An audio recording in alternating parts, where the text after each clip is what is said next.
topics and I am Anand Mai. Hindu society is a myth. Ambedkar says that Hindu society is a myth. The word Hindu itself is a foreign name which Mohammedans gave to the natives for the purpose of distinguishing themselves from them. Hindu society is such does not exist. It is only a collection of castes and their consciousness is only for their survival. Their level of oneness operates when Hindu-Muslim rights occur. On all other occasions, each caste endeavors to segregate itself and to distinguish itself from other castes. Indeed, the ideal Hindu must be like a rat living in his own hole, refusing to have any contact with others. The Hindu lack, to use a sociological term, consciousness of kind in every Hindu. The consciousness that exists is the consciousness of his caste. Due to this, Hindu fail to form a society or a nation. Many Indians will not admit that they are not a nation but only a formless mass of people. They are insist that behind the apparent diversity there is a fundamental unity because of habits and customs, belief and thoughts. However, Ambedkar argues that culture spreads by divisions and that is why one finds similarity between various primitive tribes in the matter of their habits and customs, beliefs and thoughts. Although they do not live in proximity, this doesn't mean the primitive tribes constitutes a society.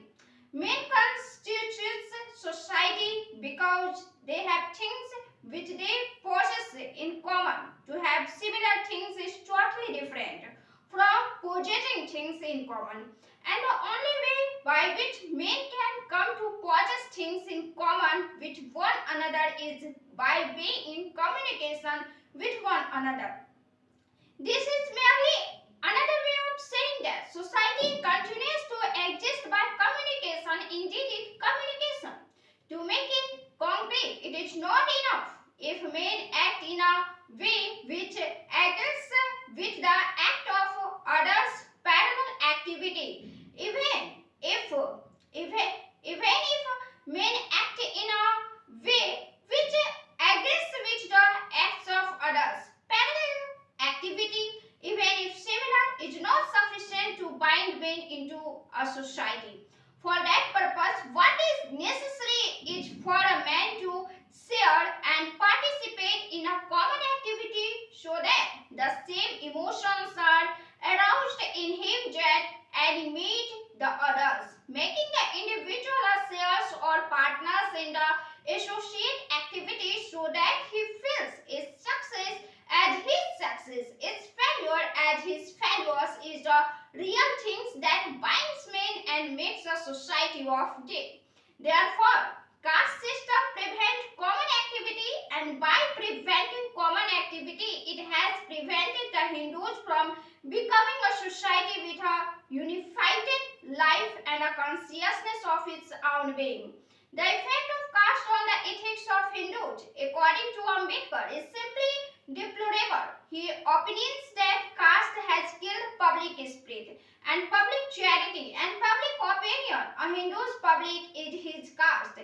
His responsibility is only to his caste. His loyalty is restricted only to his caste. Virtue has become caste-ridden and morality has become caste-bound. There is no sympathy to the deserving. There is no appreciation of the meritorious. There is no charity of the needy. Suffering as such calls for no response. There is charity, but it begins with the caste and ends with the caste. There is sympathy, but not for men of other caste. There is appreciation of virtue, but only when the man is a fellow